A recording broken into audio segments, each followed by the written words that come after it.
Les amis, c'est enfin fini. La cavale de l'homme le plus recherché de France, Ron Weasley, dit La Mouche, s'est terminée aujourd'hui en Roumanie après 284 jours. En effet, le ministère de la Magie l'a interpellé alors qu'il s'apprêtait à taper un fourgon de Nimbus 2000 avec l'aide de Victor Krum. Il va sans doute finir à Azkaban à faire tomber le savon dans la douche avec les détraqueurs. Non, plus sérieusement, j'arrête les conneries. Bien évidemment, il ne s'agit pas de Ron Weasley, mais de Ed Sheeran, qui, dégoûté de s'être fait dépasser par Taylor Swift sur Spotify, a décidé de tout plaquer et de se reconvertir dans le narcotrafic. On a ici une toute petite vidéo de 3 secondes.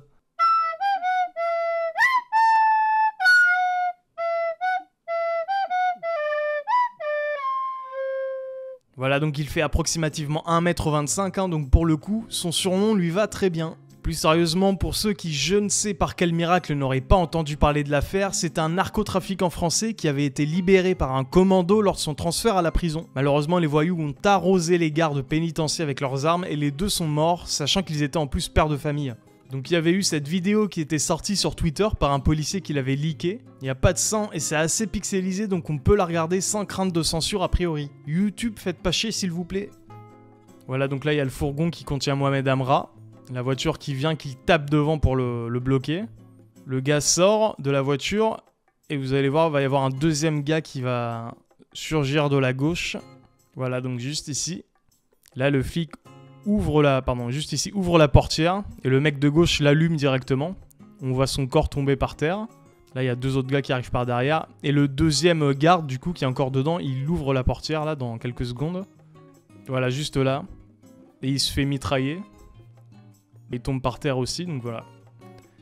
En plus, quand ça arrivait, il y avait pas mal de théories qui disaient qu'apparemment, c'était des rivaux qui étaient venus pour le capturer, pour le buter, lui, mais de leur côté. Mais bon, là, visiblement, c'est pas le cas, il a été arrêté. Ça se finit bien, entre guillemets. Attentat islamiste de Mulhouse au cri de Allah Akbar. 2 nouvelles vidéos de l'assaillant Brahim Abdesemed pendant son interpellation. Malheureusement, il n'y a pas de son sur les 2 premières vidéos, mais il y en a sur la 3e.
C'est toujours navrant de voir que les policiers français, à cause des juges et de l'appréhension de se faire casser le cul par la hiérarchie, n'osent jamais tirer, même dans les cas les plus évidents comme ici. Je rappelle que le mec vient de poignarder plusieurs personnes dans un marché et t'as juste un pauvre flic qui le course en essayant de le gazer.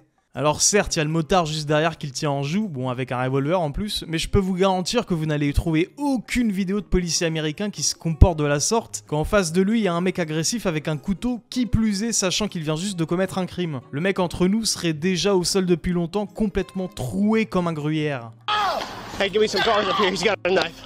Give me some cars, he's got a knife. Drop it! Put that knife down right now. Get on the ground! Get away from that knife! Should I send it back? Charles, drop the knife. Drop it. Drop it. Drop it now. Drop it. Hey, look.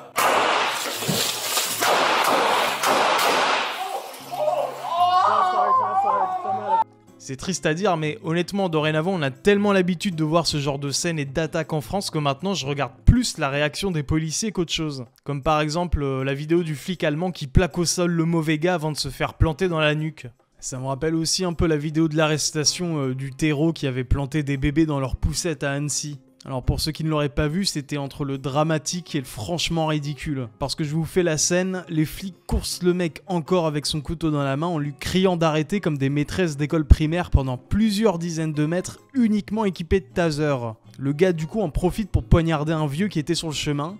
Et il faut attendre qu'un mec qui regarde la scène hurle littéralement aux flics « Mais tirez-lui dessus, bordel !» pour qu'il se décide enfin à tirer une seule balle sur le mec. Et c'est pas ça le pire parce que le tir atteint non pas le terreau, mais le mec qu'il était en train de poignarder.